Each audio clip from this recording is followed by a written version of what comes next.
Welcome everyone. This is Battalion Chief Bailey Martin. We're here with the Richmond Fire Dialogues again. Today my guest is Steve Korb, retired firefighter and also heads up a rehab unit for the city and other localities. So we're going to be talking with him today. Thank you for coming in today, Steve, to talk with me. And as you know, with this podcast, we've basically just been trying to highlight people in our organization and just kind of hear their stories and kind of also, see what kind of other things they have going on outside of the fire department or what they're contributing to the community. And so, obviously I met you through your work with the rehab unit for Richmond. So I thought you made a really interesting story and just wanted to kind of learn more about you. So I appreciate the opportunity, Chief. Good morning to you. Thanks again for coming. So can you, I guess let's start, generally we'll start kind of in the past. Can you just tell me a little bit about your background? Like, where did you grow up? Where are you from originally? That kind of thing? Grew up in Cincinnati, Ohio, born and raised. Lived there till I was about 23. And my dad was the first person that actually exposed me to the fire service. He was the volunteer firefighter in our hometown, and he rose up to the rank of assistant chief. And then also my grandfather was a firefighter in Cincinnati he began in 1918, so he actually had some experience with the horse-drawn carriages. He didn't tell a whole lot of stories. He was a little older when we would chat, but just kind of grew up and saw it's pretty neat. So when did you start on your path to be a firefighter? Probably unofficially at 12 years old. It was a smaller area, volunteer department. They would go out to some house fires or barn fires. I would actually ride my bike sometimes at 12 and show up at the scene with my dad and say, "Hey, can I help do something?" When the scene was all over, and he'd put me to work rolling some hose and things like that. Mm-hmm. And then at 16, the day I turned 16, they had a cadet program. Mm-hmm. So I went ahead and signed up for that, and that was a 2-year program. And then when I turned 18 on my birthday, I joined the actual volunteer department. Wow. And was there for about 5 years, and rose up to the rank of captain at the volunteer service. During the volunteer time, I said, "Wow, this is neat, but I'd kind of like to get a paycheck also." I would still probably continue being a volunteer, but started applying for career departments, and then was hired in 1980. It was my first career position in a smaller department outside of Cincinnati. Okay, and so, and how old were you then? I was 22 years old then. 22 years old. So I'm sorry, let me back. 19. 19. Mm-hmm. Okay. So from there, where does your career path take you? Because I know you were retired as a firefighter, right? So talk a little bit about just kind of your progression in your career. That department was a combination department of volunteer. They were just beginning to have some career staff. I was one of the first 5 that they were hired. I spent about 2 years there. I wanted to be part of a larger city and a larger metropolitan area. Mm-hmm. So I started putting in applications up and down the East Coast. I was a little tired of the winters in Ohio, and I remember on the career side we had a tanker fire. I was sitting on the old Keenan Loop. I don't even know if they still do that, but it was 21 below zero. And I'm like, let me see if I can find maybe a warmer climate to do this gig. And I started up, like I said, applying all up and down from around Washington, D.C. all the way down to Florida. Mm-hmm. And started taking tests, traveling. I spent about a year. I actually made a list of all the departments I applied at, started taking the written tests, going through the entire process. Mm-hmm. And then I ended up here in Richmond in 1984. In 84. Yes, sir. Mm-hmm. And how long were you here in Richmond? I was only here about 9 months. At that point, I was on several lists, Atlanta, Georgia, Fort Myers, and Miami Beach, Florida. Mm-hmm. And it was in the middle of winter. Miami Beach called. Like I said, I kind of had a vision of, when I was a little kid, my mom and dad would always take us to Myrtle Beach. And I was like, well, I know I want to be a firefighter, and I love the beach. So I'm like, I would love to be a firefighter on a beach. Mm-hmm. So when Miami Beach called, I wasn't hired on their first list, but I made it on the second list, and they offered a position. And I packed my car up January 1st, 1985, and drove to Miami Beach, not having a clue what I was about to get into. Wow. And then you spent your whole career in Miami then? Yes, in Miami Beach I did right at a little over 25 years. Wow. And then retired from there in 2010, and then moved back to Richmond. Something about this city just drew me back, so okay. And I'm happy I'm here. Do you still have ties in Florida? Yes, Chief. A lot of how it is in the fire department. All the guys and gals I'd worked with, and friends over the 25 years. And I mean, do you still go back to visit? You have a Sometimes home there? we've or- got my wife and I have a little condo in Stewart, Florida, which is just north of West Palm Beach. Okay. So our goal at some point might be to be the snowbirds, where we go down there for the winters. She still has about 5 more years to work, so maybe less. So, one thing that's interesting to me, and you've kind of touched on it a little bit already, but can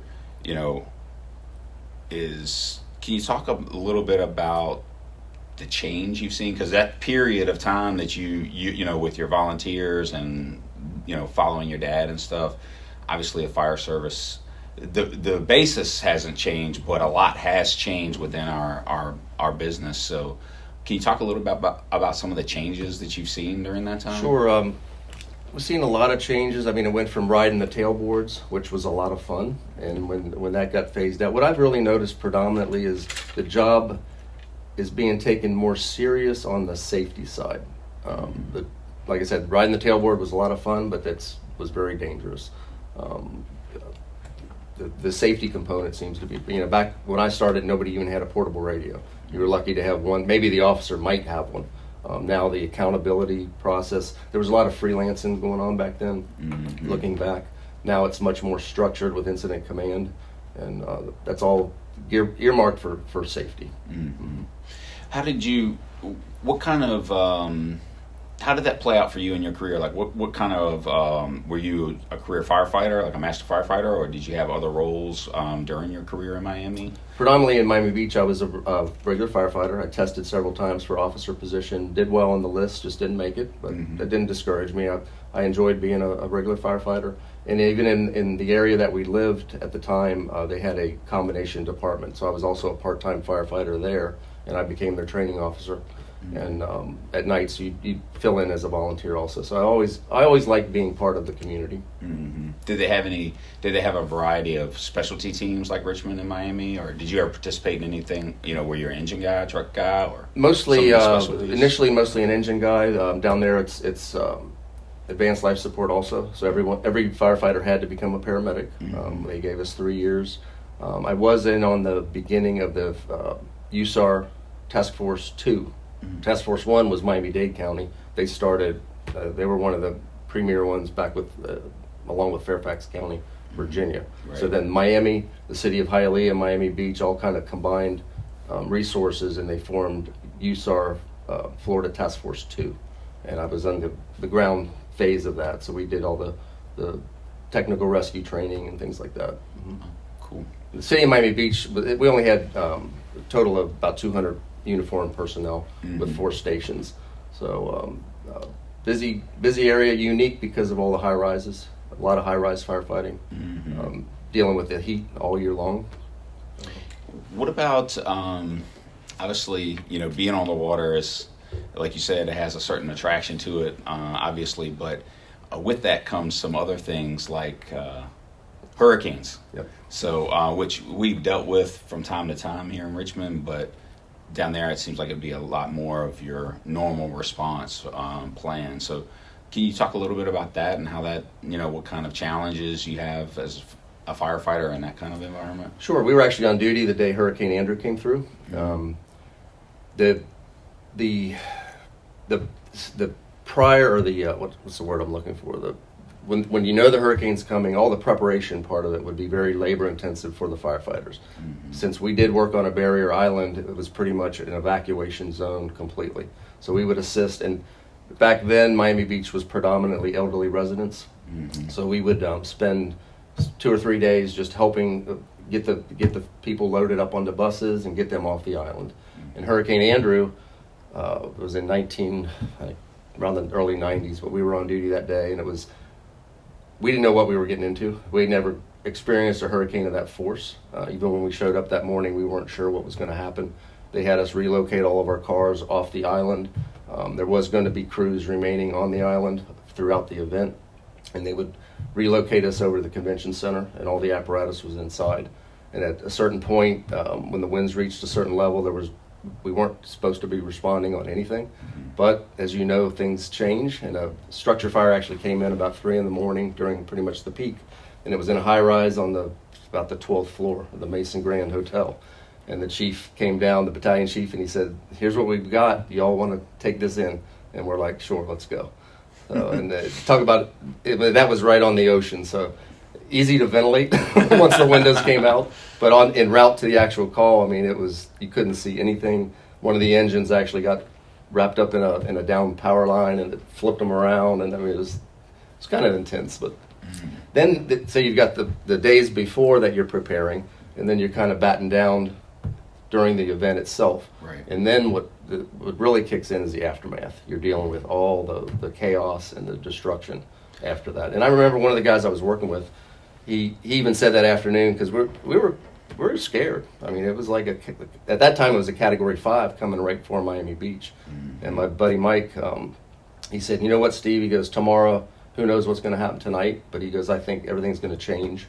And luckily the storm dodged us right at the last minute. We had winds of about 110 miles an hour, but just south of us got devastated down in Homestead. And a lot of our firefighters lived down in that area, and their houses were just totally destroyed. So we probably spent a good 4 to 6 weeks afterwards just filling in at stations in Miami-Dade, trying to give them some breaks, helping our fellow firefighters try to rebuild what they had left. Yeah. It was chaotic, yes. How was that with, obviously, and that's something that I think,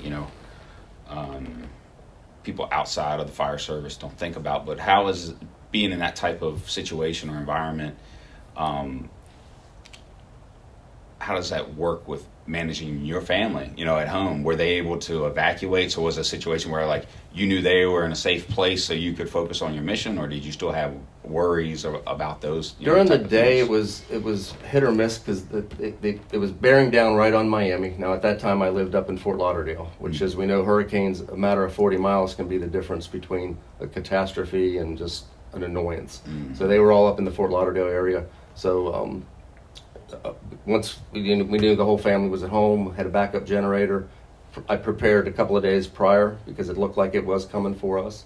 So I was able to pretty much concentrate on the job, but still it's always in the back of your mind. Yeah, I'm sure for them too. That day when, like I said, my shift was on the day the storm hit. I don't think I went home for, it was about 2.5 days before we actually had enough relief it was chaotic. Yeah, and I mean, I think that's probably one of the big differences between here and there is that, we will have, from time to time, we'll catch the aftermath, maybe still have a tropical storm level winds or rains.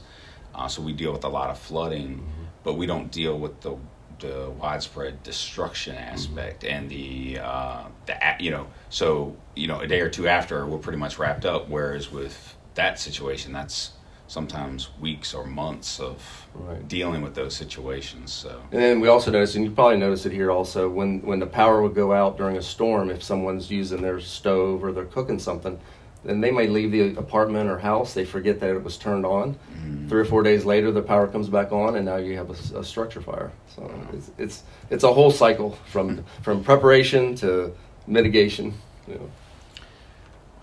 That's very interesting. So you mentioned, one of the big changes you've seen is the focus on safety, and obviously part of, safety has been the push for emphasizing rehabilitation for firefighters, and all the things that go with that. So can you talk a little bit about your Rehab 1 program and how it got started, how you got interested, Sure. what kind of motivated you to start that program? I retired in 2010 and had, you can only ride a motorcycle and hike in the mountains so much. And I had been part of the fire service since I was 12, basically, and I missed it. And being here in Richmond, there weren't any volunteer opportunities at the time. I started talking to some of my former classmates to see what kind of support options the city fire department had, and there weren't a whole lot of options at that point. And I started doing some research, and I realized there were about 60 volunteer support groups throughout the country and Canada that provide on-scene either canteen type support or rehab support. So I started going down that path and doing some fact finding, and we just put the program together in 2017, and it's been a good success so far, and I'm excited to see where we continue to grow. And Well, you just something new just kind of happened with that, right? So, do you want to talk a little Sure. bit about that? We've been providing support for the City of Richmond since 2017, and our initial goal when we named it the Metro Richmond Flying Squad was to have some regional rehab component to the program. We entered into some talks with Henrico County Division of Fire. Chief Alton and Chief Courtney were more than gracious to have dialogue, and we entered into an agreement with the county to start providing the same support that we have been to the city. And that's only been about 2 weeks ago, and we have provided support at two incidents so far. So we're excited to see that come in.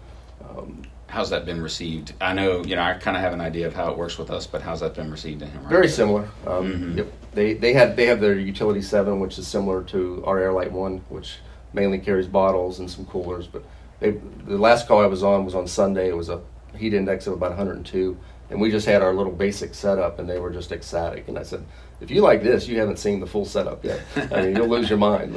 I mean, it's been fun to see how that's evolved over time, from when we first, you first started coming out. And, the thing that I know myself and a lot of other firefighters appreciate is just, we know that, it's all volunteer. Like, you guys don't have to do this, but to see you guys out there in the middle of the night or, in those situations where it's really hot or really cold, I mean, it is a welcome sight to see you guys and know that we have those capabilities that we didn't before.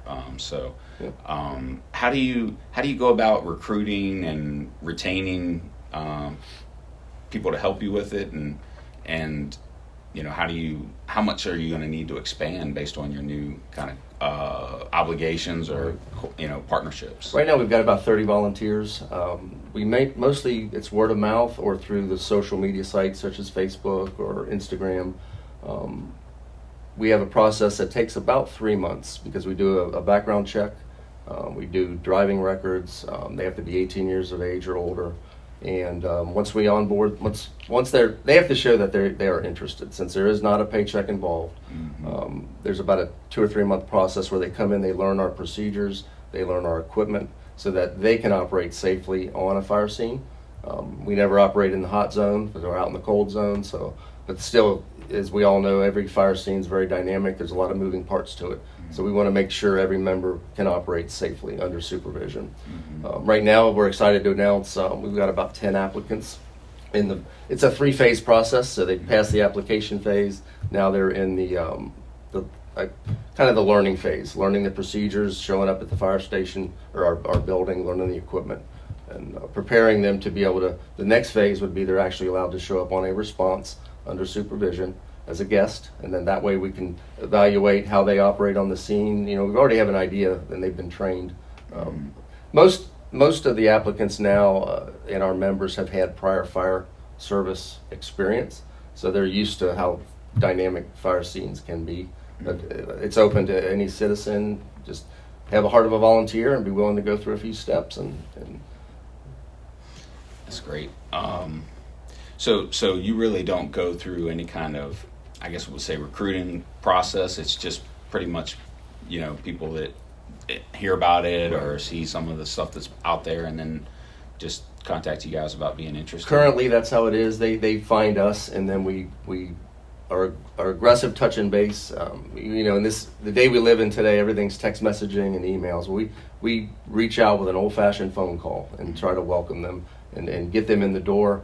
And that way they can see what we're all about, and then we can see how they are. And it has to be a fit from both sides. Just like an employer, it has to be perfect for both sides. Have you had anyone? I know you mentioned most of your volunteers are prior fire service somehow. Do you have any aspiring firefighters? Absolutely. Got a couple younger, couple members right now that are trying to put their applications in, and it's a good stepping stone for anybody that wants to have a little exposure to the fire department, fire service. A lot of people don't really know what it's all about, and it's open to everybody, and it's a great opportunity, great career. I mean, to me, it's the best job in the world. I'll say that till forever. And at least if they choose to become a member with us, and they can see what actually happens at a fire scene, and then they can kind of figure out, is this for me or is it not for me? But it is. I encourage everybody to look us up. And so if they were interested, they could. You have Facebook page, those kinds of things. They could find you that way. Right. It's rvaflyingsquad.com, and we've got a quick link to request more information. And all we ask is for your name and email, and then I reach right back out within 24 hours and welcome you. And then we turn that over. We have a membership committee now. Since we're only 4.5 years old, we're building out the organization, so we actually have an onboarding committee. And I'm also going to be attending a recruitment and retention seminar geared for the volunteer organizations up in Cleveland at the end of next month. So I'm looking forward to see. Times have changed. I don't accept the answer when people say, "Oh, nobody has time to volunteer anymore."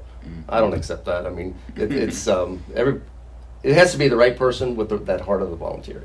Yeah. They're out there. Yeah. So talk. So I know when you guys started, we had kind of had an arrangement where you were able to run out of Station 18. Since then, you've moved. So can you talk a little bit about your new location and how that came about, how that's going?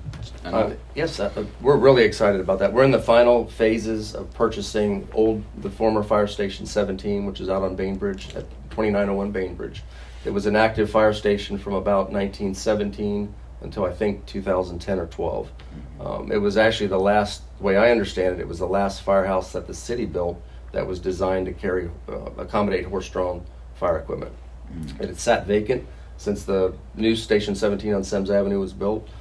So we've been going through the process with the city to purchase it. And the Richmond Fire Foundation, which is the nonprofit side that we work under, is going to be purchasing it. And we'll have a closing towards the end of the year. And that's going to allow us to have our own meeting space, house our apparatus, have plenty of storage. I mean, we were very thankful that we were allowed to be in Station 18. That helped a lot. But it's still an active fire station, so it adds some layers of, This kind of helps keep you isolated, your own, and give you some autonomy. And it will help also build in the team spirit within our organization. Like last night, we had a duty crew staffed, and my wife made a nice spaghetti pasta bake and brought it by for the crew, and we're seeing more and more of that. Because I always tell our members, if this stops being fun, then why be here? Right. It's now, when it's 0 out at 2 a.m, maybe that part of it's not fun, but when you're finished, you have a sense of, hey, we accomplished something, and all the firefighters went home safe and healthy, and we've accomplished our goal. On to the next one. Yeah, and like I said, I think that it's been a great boost for our department in terms of having that. Just some of the capabilities that you guys provide in terms of food, shelter. And then also just the support, even just the support of, hey, we know you guys are there. You're always friendly talking to us. It's always, it's just nice to have, know someone's out there kind of taking care of the men and women that are doing the job kind of in the middle of it, so to speak. So we really do appreciate your contributions there. I like to tell all of our members too, we're an extra set of eyes. We all know and firefighting is very strenuous. We all know that. We can recognize what normal tired looks like and what maybe not normal tired looks like. And we're all an extra set of eyes that we might catch somebody on the verge of having an issue, that we can notify the safety officer and get them over to the ambulance for some more care. How is and along those lines, I would say working as a safety officer, I always found it very helpful to have you there, to coordinate, and I felt like that, your group does a really good job of kind of, like you said, blending in without, being in the way or anything like that, when we try and get you in a position that makes sense. But, I've always appreciated, the coordination aspect of it. And I think having people that have some fire experience has been really helpful. And, from an on-scene perspective of being able to coordinate with you guys, and you guys kind of know what's going on. So, it's not like I don't ever feel like you guys are in the way either, so it's been really helpful. The support we've received from all the way from Chief Carter all the way down to the regular firefighters out in the street has just been enormous. Just supportive all the way. Without the administration's support, the program wouldn't be possible. So we truly appreciate that. And how is the how has your group been received by the community? Because obviously you're catering to the firefighters, you're on scene, but How has the reaction of the community been, or how do you interact with them or look to interact with them when you're on the scene? We will also be trying to help any displaced citizens, displaced residents, especially in the winter. They're standing out in the front yard and they're losing all their valuables or watching their house on fire. We try to, at that point, we're multitasking. We'll try to separate the citizens. We'll either get them inside our truck where it's a climate-controlled area. We keep the citizens and the firefighters separate. And we're in the process of probably putting some little backpacks together with just some essentials to get that citizen through the next 2 or 3 days. And the Red Cross does come out and provides financial support, but we're thinking of having like a backpack for infant, child, adult male, adult female that we can actually hand out to the displaced residents, because they're having their worst day of their life, as we all know. And if we can make that day just one little bit better for them, that's another component. And kind of along those lines, how is your organization funded? Obviously you have a truck, you have all the supplies that go through that, and that's not paid for by the department. So how do you acquire the funds to be able to support your mission? Our main supporter is the Richmond Fire Department Foundation. They have the nonprofit status. Clinton Lewis is now the president. David Loving spearheaded this back in I think 2004. And when I had the idea, of course it's a good idea, but you do need the funding. And I approached the foundation, and they had this type of program in mind. They just didn't have we ended up with a donated vehicle, things like that. And I was willing to spearhead getting it rolling, and the foundation was very supportive on the financial side.